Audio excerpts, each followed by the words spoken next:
24 घंटा श्वास लेते हैं ना, उसमें दो प्रकार के पार्टिकल होते हैं, आप सबने पढ़ा होगा, एनायन कैटायन, धन आवेशित कण और ऋण आवेशित कण।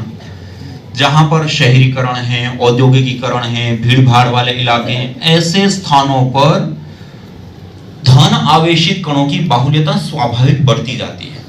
और उस वातावरण में जब हम निरंतर लंबे समय तक रहते हैं तो सहज स्वाभाविक रूप से हमारे शरीर के अंदर सेरोटोनिन की मात्रा कम होती है और बॉडी हमारी एसिडिक, अम्लीय होती है। और शरीर जितना जितना एसिडिक होता है, अम्लीय होता है, उतना ही ज्यादा रोग हमारे शरीर के अंदर घर करने लग जाते हैं। और दूसरा होता है ऋण आवेशित कण, जहां पर नदी है, झरने हैं, तालाब है, पहाड़ी क्षेत्र है, घने जंगल है, समुद्र के तट हैं, ऐसे स्थानों पर सहज स्वाभाविक रूप से ऋण आवेशित कणों की बाहुल्यता पाई जाती है।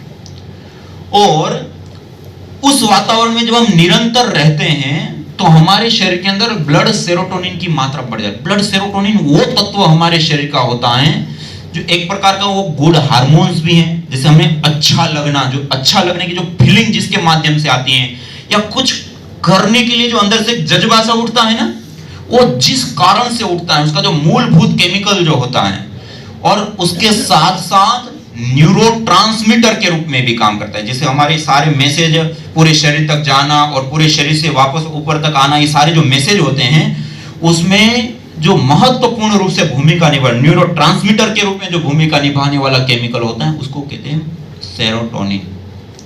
और उसकी मात्रा को वो सहज रूप से बढ़ा देता है और पूरी बॉडी हमारी अल्कलाइन होती है। उस वातावरण में जब हम निरंतर रहते हैं तो पूरी बॉडी हमारी अल्कलाइन होती है, क्षारीय होती है। और क्षारीय शरीर में कभी कोई रोग होता नहीं है। और जिस स्थान पे 5 से 10 मिनट का प्रतिदिन यज्ञ होता है, वहां के वातावरण के अंदर प्रति क्यूबिक सेंटीमीटर एयर के अंदर 200 से 400 ऋण आवेशित कण पाए जाते हैं। ये इतनी बड़ी संख्या होती है, जो घना घना जंगल हो कहीं 100 किलोमीटर तक, और वहां का जो एटमॉस्फेयर होता है, ऐसा वातावरण हम स्वयं 5 से 10 मिनट अपने घर के अंदर यज्ञ करके हम बना सकते हैं। और उसके दो लाभ, बॉडी का अल्कलाइन होना और गुड हार्मोन्स का बढ़ना, ये सहज रूप से हमें प्राप्त होता है। तो ये भी एक बहुत बड़ा और विशेष प्रकार का लाभ हमें प्राप्त होता है।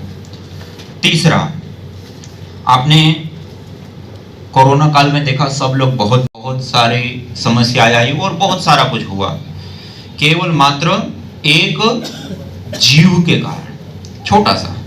उसमें भी शुरुआती 3 महीने में, कितना, कोरोना काल की जो शुरुआती 3 महीने में जितने लोगों की मृत्यु कोरोना वायरस से नहीं हुई थी, उससे ज्यादा लोगों की मृत्यु टीबी के बैक्टीरिया से हुआ था भारत में।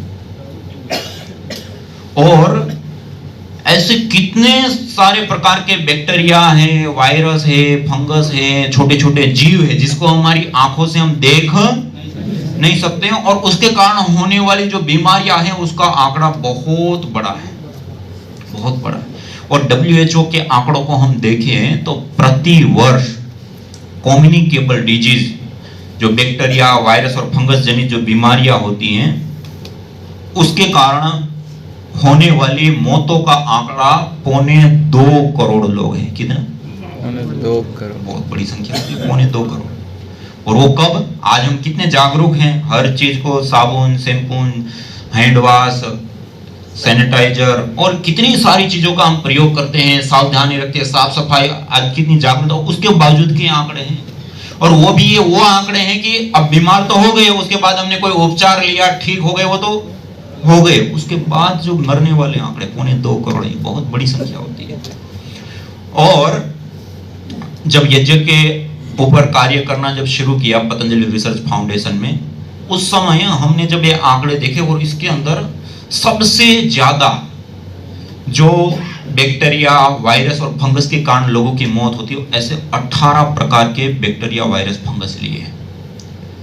और जो हम देव यज्ञ, दैनिक यज्ञ करते हैं, उससे उठने वाला जो धूम्र होता है, उस धूम्र को एनालाइज करने की केमिस्ट्री लैब की एक एडवांस टेक्नोलॉजी होती है, gas chromatography mass spectroscopy GCMS 1.2 crore की एक मशीन आती है।